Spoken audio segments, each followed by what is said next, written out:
Hello, good morning guys. तो कैसे हो सभी। तो गाइस, जैसे कि आप सबको पता ही है कि आरआरबी एनटीपीसी 12th लेवल और ग्रेजुएशन लेवल दोनों के फॉर्म्स निकल चुके हैं। तो आपने फिल कर दिए होंगे, नहीं किए तो आप जल्दी जल्दी से फिल कर दीजिए। वेबसाइट के ना चलने का वेट मत करिए, ओके। और फॉर्म फिल करने में आपको कोई भी प्रॉब्लम आ रही हो तो आप मेरे को कमेंट बॉक्स में पूछ सकते हैं। एंड देखिए, आज हम डिस्कस करेंगे कि कैसे आपको तैयारी करनी है, कैसे आपको मतलब क्या क्या सब्जेक्ट्स आते हैं और कैसे कहाँ से किस सोर्स से आपको तैयारी करनी है, वो आज हम डिस्कस करने वाले हैं। ओके गाइस, तो देखिए, 3 सब्जेक्ट्स आते हैं, ठीक है। रेलवे के अंदर 3 सब्जेक्ट आते हैं इस एनटीपीसी के एग्ज़ाम में: maths, reasoning and general knowledge. Okay, तो सबसे पहले हम बात करेंगे मैथ्स के बारे में। तो मैथ्स आपको कैसे करना है, आपको टॉपिक वाइज करना है। सबसे पहले जो मेन चीज़ होती है ना, वो होती है सिलेबस। सबसे पहले आपको अपना सिलेबस पूरा करना है, ठीक है। तो जैसे कि मान लीजिए फॉर एग्जांपल आपने एक चैप्टर कोई पिक किया, जैसे कि परसेंटेज, आपने परसेंटेज पिक किया। परसेंटेज के सबसे पहले कंसेप्ट्स क्लियर करो। मान लीजिए उसके 10 टाइप्स के क्वेश्चंस हैं, ठीक है, परसेंटेज के अंदर।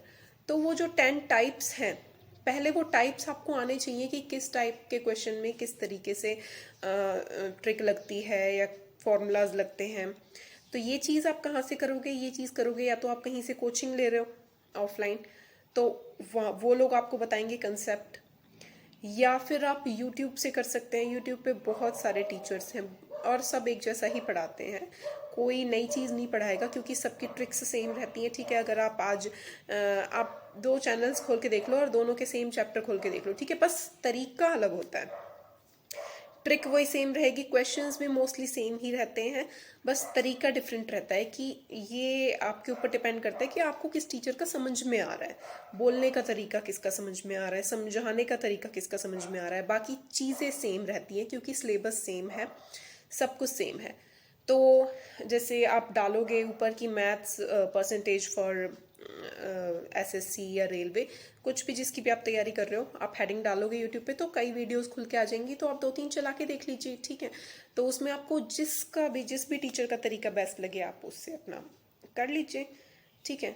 तो ऐसा कोई फिक्स नहीं होता कि ये टीचर अच्छा है ये टीचर बुरा है, हर टीचर अच्छा होता है। बस ये है कि उसका तरीका जो है समझाने का हर किसी को अलग अलग होता है, ठीक है। तो आप क्या करोगे, पहले अपने कंसेप्ट क्लियर करोगे, जितने भी टाइप्स हैं परसेंटेज में वो कंप्लीट करोगे, चाहे ऑफलाइन कर रहे हो चाहे ऑनलाइन कर रहे हो, मतलब चैप्टर को कंप्लीट करोगे। उसके बाद आपको लेनी है बुक। बुक या तो आप किरण पब्लिकेशन की ले सकते हो या फिर राकेश यादव की ले सकते हो। तो वो बुक आपको, इतनी मोटी बुक है और उसमें एक ही चैप्टर के 300 साढ़े 300 क्वेश्चंस मिलते हैं। जैसे कि आप परसेंटेज फिनिश करोगे पहले, तो परसेंटेज पूरा होने के बाद फिर आप उसको करोगे बुक से, ठीक है। तो बुक से, बुक में जितने भी क्वेश्चंस दे रखे हैं उसमें एक ही टाइप के क्वेश्चंस के कम से कम 20-25 क्वेश्चन होते हैं क्वेश्चंस, तो उससे सारा कवर हो जाएगा आपका एक चैप्टर में। अगर आप देखो, आपने पहले कंसेप्ट किया, उसके बाद आपने बुक भी पूरी कर ली, 300-400 क्वेश्चंस कर लिए, तो एक चैप्टर से आपने 400-500 क्वेश्चंस कर लिए फिनिश, ठीक है। तो अब उससे बाहर आपका कुछ भी नहीं आएगा, कुछ भी, ठीक है। ये मैं आपको गारंटी दे रही हूँ। आप बुक को पूरा कर लोगे ना और आप कंसेप्ट आपको समझ में आएगा तो ही बुक करोगे आप, ठीक है। बुक का मतलब क्या है, प्रीवियस ईयर क्वेश्चंस, उसके अंदर प्रीवियस ईयर क्वेश्चंस होते हैं, प्रैक्टिस क्वेश्चंस होते हैं, ठीक है। तो वो करोगे आप। उसके बाद आपका एक चैप्टर फिनिश, देन आप सेकंड चैप्टर उठाओगे, जैसे कि फॉर प्रॉफिट एंड लॉस आपने उठा लिया। सेम वही चीज़ करनी है, पहले आपको कंसेप्ट पूरा करना है अपने जो कोचिंग में और जो भी टीचर्स करवा रहे हैं वो टाइप्स की कितने टाइप के क्वेश्चंस होते हैं वो पूरा करना है। उसके बाद फिर क्वेश्चंस बुक से करने हैं, ठीक है। इस तरीके से आपका जो मैथ्स है ये सिलेबस पूरा करना है पहले आपको अपना। जब आपका सिलेबस, और सिलेबस क्या, साथ में प्रैक्टिस भी हो रही है आपकी, मतलब सब कुछ पूरा हो ही जाएगा, साथ साथ में चल रहा है आपका, ठीक है। तो इस तरीके से आप सिलेबस पूरा करोगे, साथ में आप क्विजेस सॉल्व करिए, ठीक है। अड्डा 247 है, टेस्ट बुक है और भी काफ़ी सारी ऐप्स हैं जिसपे क्विजेस वगैरह आते हैं, ठीक है। तो वो साथ में क्विज करते रहिए, साथ में प्रैक्टिस, ठीक है। ये हो गया आपका मैथ्स का। देन है आपकी रीजनिंग। रीजनिंग में इतना कुछ करने की ज़रूरत नहीं होती है। रीजनिंग में अगर आप ऑफलाइन कोचिंग ले रहे हैं तो आपको वही क्लियर करवा देते हैं कंसेप्ट वगैरह, तो उसके बाद आप कोई बुक तो पर्टिकुलर मुझे नहीं लगता कि ऐसे कोई बेनिफिट होता होगा, क्योंकि वो तो बुक लोगे तो हमारा वेस्टेज ऑफ मनी है। रीजनिंग को आप क्विज वगैरह टेस्ट से, मॉक टेस्ट से, इनसे ही कर सकते हो। साथ में आप कोचिंग जो भी ले रहे हो उससे कर सकते हो। कोचिंग नहीं भी ले रहे हो तो भी आप ऑफलाइन ऑनलाइन ले सकते हो। कुछ जो भी आपको उसमें ज़्यादा ट्रिक्स की ज़रूरत भी नहीं होती है। कुछ चैप्टर्स तो ऐसे होते हैं जिसमें जानबूझ के ट्रिक्स घुसेड़ी जाती है, जिसकी ज़रूरत भी नहीं है। इवन कुछ चैप्टर्स हैं जिसमें ट्रिक्स की ज़रूरत होती है, बट नॉट ऑल। ठीक है, तो ये हो गई रीजनिंग की बात। रीजनिंग हो जाती है, ईजी ही आती है। देन जो मेन बात आती है जीके, जो कि बहुत वास्ट है और इसमें बहुत बच्चों को प्रॉब्लम आती है। तो रीजनिंग आप वो सॉरी जीके आपको कैसे करनी है, देखिए जीके अकेली नहीं है, जीके के अंदर भी काफ़ी सारे टॉपिक सब्जेक्ट्स हैं। तो अलग अलग सब्जेक्ट्स हैं, जैसे कि हिस्ट्री हो गया आपका, पॉलिटी हो गया, इकोनॉमिक्स हो गया, ज्योग्राफी हो गया, करंट अफेयर्स हो गया, साइंस हो गया। तो ये सारे ही आपको करने पड़ेंगे क्योंकि सब इम्पोर्टेंट है, क्वेश्चंस सभी से आते हैं। बट इसका एक तरीका होता है करने का, कि किस तरीके से हमें प्रिपेयर करना है और मैक्सिमम पोर्शन किस चीज़ का आता है। तो सबसे पहले मैं आपको बता देती हूँ करंट अफेयर्स। अगर आपके मान लो 20 या 25 क्वेश्चन आ रहे हैं, तो 25 क्वेश्चन में से 10-12 तो करंट अफेयर्स ही होते हैं। तो ज़्यादा फोकस उस चीज़ पे करो जो ज़्यादा आती है। तो करंट अफेयर्स किस तरीके से प्रिपेयर करने होते हैं, ये स्ट्रैटेजी मैं एक वीडियो में बता चुकी हूँ, जो कि मैंने अपनाई थी और बहुत अच्छा तरीका है वो। तो उसका लिंक मैं डिस्क्रिप्शन में दे दूँगी, उसमें कमेंट बॉक्स वाले तो वहाँ से आप देख सकते हैं। तो करंट अफेयर्स करने हैं सबसे पहले, और कैसे करने हैं ये आप ज़रूर देखिएगा उस वीडियो को, आपको बहुत हेल्पफुल लगेगी, बहुत ज़्यादा। ठीक है, अगर आपको हेल्पफुल ना लगे आप थोड़ी सी देख के देखिए, अगर ना लगे तो आप छोड़ दीजिए। आई एम नॉट सेइंग कि मेरे व्यूज़ बढ़ेंगे या कुछ भी होगा, मैं इसलिए नहीं कह रही हूँ। It's for your benefit. मैं चाहती हूँ कि बच्चे नौकरी लगे, उनके पेरेंट्स खुश हो, तुम खुश हो। ठीक है, तो मैं इसीलिए कह रही हूँ। इट्स योर चॉइस, आप देखें ना देखें, बाकी मैं डाल दूंगी, आपको अगर मन करे तो देख लीजिएगा। ओके, देन सेकंड है जनरल नॉलेज के अंदर, जीके के अंदर जियोग्राफी सब्जेक्ट। ठीक है, ज्योग्राफी के अंदर, ज्योग्राफी मेन क्या होता है, स्टैटिक। ठीक है, स्टैटिक जीके। तो स्टैटिक जीके का भी काफ़ी पार्ट जो है वो आता है पेपर में। ठीक है, 8-10 क्वेश्चंस आपको स्टैटिक जीके के मिलते हैं। तो स्टैटिक जीके मैं हमेशा ट्रिक से करती थी। जैसे कि मैं आपको एक एग्जांपल बता देती हूँ। जैसे रिवर्स, ठीक है, कौन सी नदी कौन से स्टेट में है। ओके, तो रिवर्स हो गया, माउंटेन्स हो गए, बहुत सारे टॉपिक्स हैं। तो इसको मैं ट्रिक से करती थी। ये जो ब्रिजेस हो गए, डैम्स, कौन सा डैम कौन सी नदी पे बना हुआ है। ओके, अब बहुत सारी चीज़ें हैं, कंट्री कैपिटल हो गई, करेंसी। और जब तैयारी करती थी तो मुझे याद भी रहती थी बहुत सारी चीज़ें कि क्या क्या है। और इवन मैंने एक अलग से कॉपी बनाई थी। ठीक है, और ये सभी जितने भी आपको जीके के लिए और या मैथ्स के लिए नोट्स अपने तैयार रखने हैं, क्योंकि जो चीज़ हम ये जीके को आप ओरल नहीं कर सकते, मैथ्स को तो ऑब्वियसली नहीं कर सकते। ठीक है, जीके भी कुछ लोग ये सोचते हैं कि हम सुन लेंगे सिर्फ कान में लीड लगा के और बस पूरी हो जाएगी। नहीं, ऐसा नहीं होता है। जब तक आप किसी चीज़ को अपने हाथ से नहीं लिखोगे ना, तब तक वो चीज़ आपके दिमाग में नहीं बैठती। जब हम उस चीज़ को हाथ से लिखेंगे तो वो ज़्यादा रिमेम्बरेबल होती है वो चीज़। ठीक है, तो क्या करना है आपको, स्टैटिक जीके के आप नोट्स बनाइए। ठीक है, टॉपिक वाइज। आप अगर आप चाहते हो तो मैं भी आपको टॉपिक्स बता दूंगी कि कौन कौन से टॉपिक्स होते हैं स्टैटिक जीके में और जो कि इंपॉर्टेंट हैं, आपको करने ही करने हैं, जिनमें से पेपर आता ही आता है। मैंने क्या किया था, एक इतनी मोटी नोटबुक बनाई थी जिसके अंदर मैंने सबसे पहले ऊपर हेडिंग डाली इंपॉर्टेंट लेक्स। ठीक है, तो लेक्स डाल दी। उसके बाद जैसे कोई भी एक लेक है, लूनार लेक महाराष्ट्र में है, तो इसकी मैंने कुछ ट्रिक बना दी। ठीक है, नार, नार जैसे अब जैसे फॉर एग्जांपल लूनार, ठीक है, नार, तो इसमें नार वर्ड आ रहा है ना, और आप कुछ भी मतलब जोड़ सकते हो। मैं जस्ट ऐसे बता रही हूँ, नार तो नारियाँ है ना, तो नारियाँ भाई सबसे ज़्यादा जो फेमस होती हैं वो कहाँ की होती हैं, मुंबई की तो होती हैं, मुंबई महाराष्ट्र की है ना। तो फिर इस तरीके से आप याद कर सकते हो। तो लूनार, लूनार, नार आ रहा है भाई इसमें। तो नारियाँ कहाँ की फेमस होती हैं, नार कहाँ की फेमस होती हैं, महाराष्ट्र की, मुंबई की फेमस होती हैं ज़्यादातर, है ना। तो इस तरीके से याद कर लिया। तो ये मैंने जस्ट एक वो बताया है एग्जाम्पल, इस तरीके से आप ट्रिक्स बना सकते हो। और ऐसी मैंने ऐसे ही याद किया था, क्योंकि मेरे से इतनी ज़्यादा रट्टाफिकेशन नहीं होता। तो ट्रिक्स से अगर याद करते हैं ना, और हम खुद वो ट्रिक्स बनाते हैं, तो वो ज़्यादा इजीली याद होता है। और अगर आप चाहते हो कि मैं आपके लिए कुछ टॉपिक्स पे इस तरीके के ट्रिक्स बना के आपको प्रोवाइड करूँ, जैसे कि मेरे नोट्स रखे हुए हैं उनसे, तो मैं आपको नोट्स भी दिखा सकती हूँ। मतलब मैं आपको समझा दूंगी कि कैसे कैसे करना है, इवन पढ़ा भी दूंगी।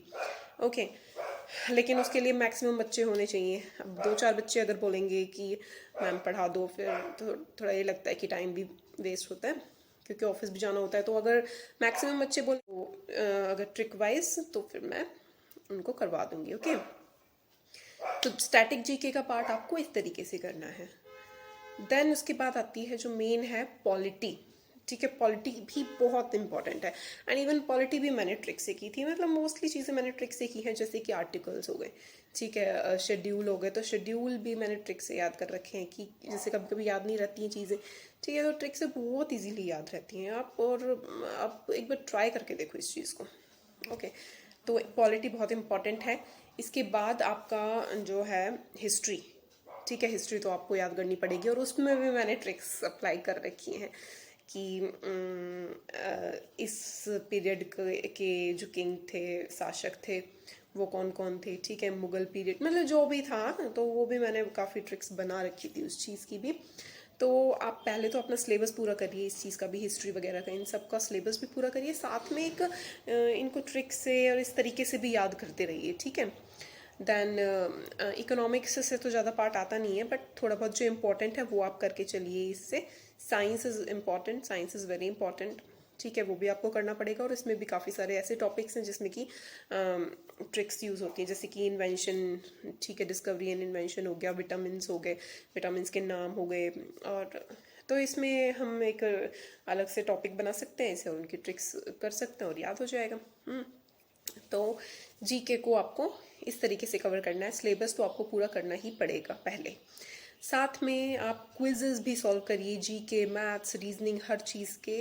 एंड अपना टेस्ट भी, मॉक टेस्ट भी देते रहिए, ठीक है। इसके बाद जो मेन चीज़ है वो है, जब भी आप दिन की शुरुआत करें, जैसे कि अब आप पढ़ने के लिए बैठे हैं आज सुबह सुबह या जिस भी टाइम आप बैठते हैं, तो सबसे पहले एक कॉपी लीजिए या पेज, तो उस पे पीछे पेन से अपने आज का टाइम टेबल बना लो। तो आज के टाइम टेबल में उसमें 2-3 टॉपिक जो भी हैं, वो 2-3 टॉपिक,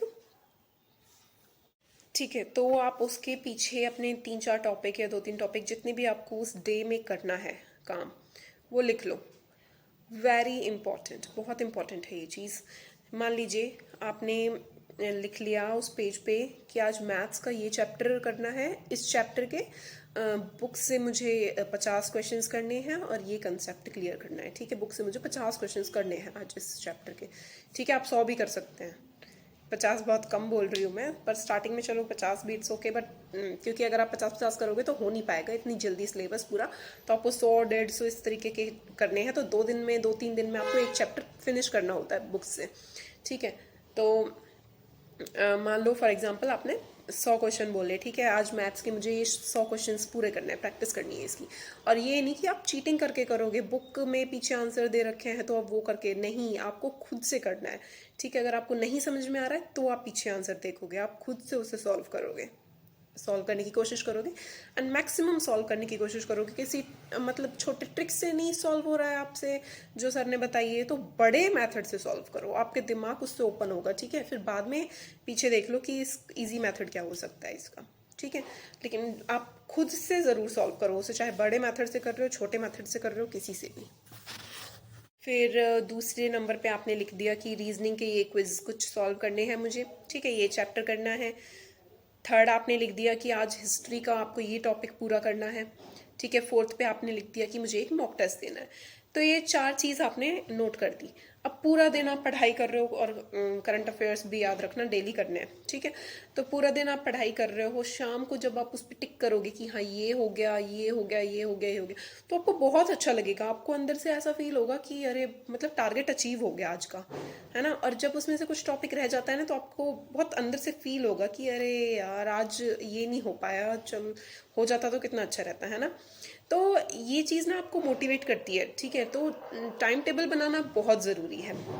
टाइम टेबल के हिसाब से टाइम टेबल के हिसाब से करोगे तो बहुत इजीली आपका हो जाएगा। एंड काफ़ी अच्छी ट्रिक है ये पढ़ाई करने की। तो गाइज मैं बस यही कहूँगी कि आप अच्छे से अपना पढ़ाई करते रहो। अपना बहुत इजी है एग्ज़ाम क्लियर करना, इतना टफ नहीं है, बहुत इजी है। बस हमें एक स्ट्रैटेजी पता होनी चाहिए, तरीका पता होना चाहिए कि किस तरीके से एग्ज़ाम क्लियर किया जाता है। वरना पढ़ता हर कोई है, हर कोई अपना अपनी जितनी बुद्धि है उसके अंदर हर कोई यूज़ करता है, हर कोई अपना पूरा 100% देने की कोशिश करता है, लेकिन सिलेक्शन सिर्फ कुछ ही लोगों का होता है। तो ऐसा क्यों? क्योंकि कुछ लोगों को एक तरीका पता होता है कि किस तरीके से उस काम को करना। और एक बंदा ऐसा है कि वो भटक रहा है, उसे तरीका ही नहीं पता। वो 5-6 साल से तैयारी करे जा रहा है, लेकिन उसे यही नहीं पता एग्जैक्टली पेपर में क्या आता है, पढ़ना क्या है, किस तरीके से करना है, कैसे तैयारी करनी है, उसे यही नहीं पता। तो वो लगे जा रहा है, उसे कुछ पता ही नहीं है, कहीं से भी कैसे भी कर रहा है कुछ भी। तो गैस ये तरीका गलत है। जैसे कि आप जीके को भी कभी कभी ऐसे करते हो कि आप सिर्फ वन लाइनर जो क्वेश्चंस होते हैं वो पढ़ लिए, सिलेबस कभी पूरा ही नहीं हुआ, तो वो रट्टाफिकेशन नहीं होता है, ठीक है। तो वो ठीक नहीं है तरीका। पहले आप अपने सिलेबस को पूरा करिए, फिर वो वन लाइनर करिए, या फिर साथ में करते रहिए, ठीक है। लेकिन वो भी करते रहिए, मैं ये नहीं कह रही वो बेकार है करना, ठीक है। वो भी अच्छा है, स्पीडी से आप कर सकते हैं। रेलवे के लिए स्पीडी की बुक काफ़ी अच्छी है, ठीक है। जीके के लिए तो स्पीडी से आप एक वन लाइनर करिए, साथ में सिलेबस भी पूरा करना है आपको, ओके। तो ये थी गाइस जो कि मैं आपको बताना चाह रही थी कि किस तरीके से आप अपनी तैयारी करें, कैसे प्रिपरेशन करें। तो और भी कुछ आपको डाउट हो कि किस में क्या करना है तो वो आप मेरे से पूछ सकते हैं। एंड बी पॉजिटिव, अपने आप के ऊपर भरोसा रखिए, अपनी तैयारी के ऊपर भरोसा रखो, ओके। हो जाएगा आपका, बस सही स्ट्रैटेजी अपनाओ। अपना time table is very must, आप एक बार अपना के देखो इस स्ट्रैटेजी को, आपको बहुत फ़ायदा मिलेगा, ओके गाइस। तो चलो आप पढ़ने बैठ जाओ। अब आपने स्ट्रैटेजी तो देख ही ली है, अब स्टार्ट कर दो अपनी पढ़ाई अभी से, इसी वक्त से। जल्दी से टाइम टेबल बनाओ और जल्दी से निकालो अपनी बुक्स, ओके गाइस। चलो ऑल द बेस्ट।